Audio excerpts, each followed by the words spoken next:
حافظ الپورۍ پښتو ادبي ټولنې د طلب ادبي پاڼې په مرسته د پیل کړې لړۍ د ادب نړۍ ته اسانې لارې د څلورم ټوک تابع کړې وه چې موضوع یې تنقید وه او دورانیه یې 2 ورځې وه. یاد شوی بنډار په ګورنمنټ هایر سیکنډري سکول شاپور کې ترسره شو چې پکې د علم او ادب مینانو په ګڼ شمېر ګډون وکړو.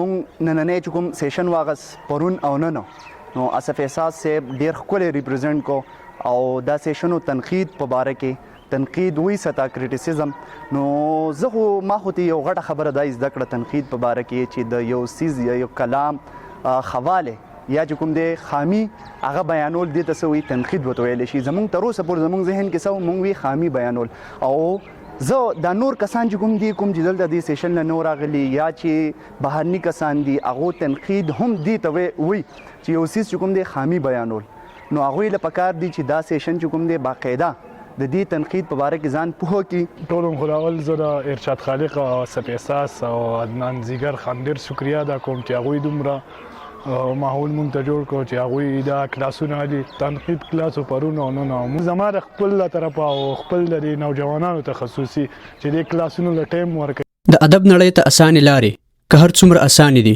خو ولې بیا هم د علم په تول پوره دي او ګډونوال ترې پوره ګټې پورته کوي. تنقیدونه اجلاسونه چې دي نو هغه حافظ الپورۍ بابا پښتو ادبي ټولنې په مختلفو وختونو کې په مختلفو ځایونو کې کړي دي.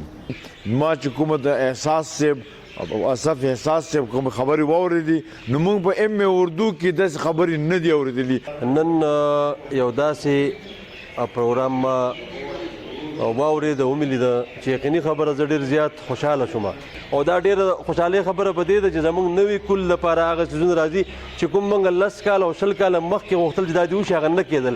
نو زه خپل دې ځوانانو ته شاباشي ورکوم داد ورکوم او زما به دا ریکویسټ دا درخوا دا لږ وسیع شي مطلب ډېر خلک پکې ګډون وکړي او څنګه چې نن ښکلي طریقې سره او ډېر په اسانه طریقې سره ویلی شو دغسې مخکې موږ په دې سکولونو او په کالجونو کې ویلي خو داسې نه ویلی شي لکه څنګه نن چې موږ پوه کړی شو.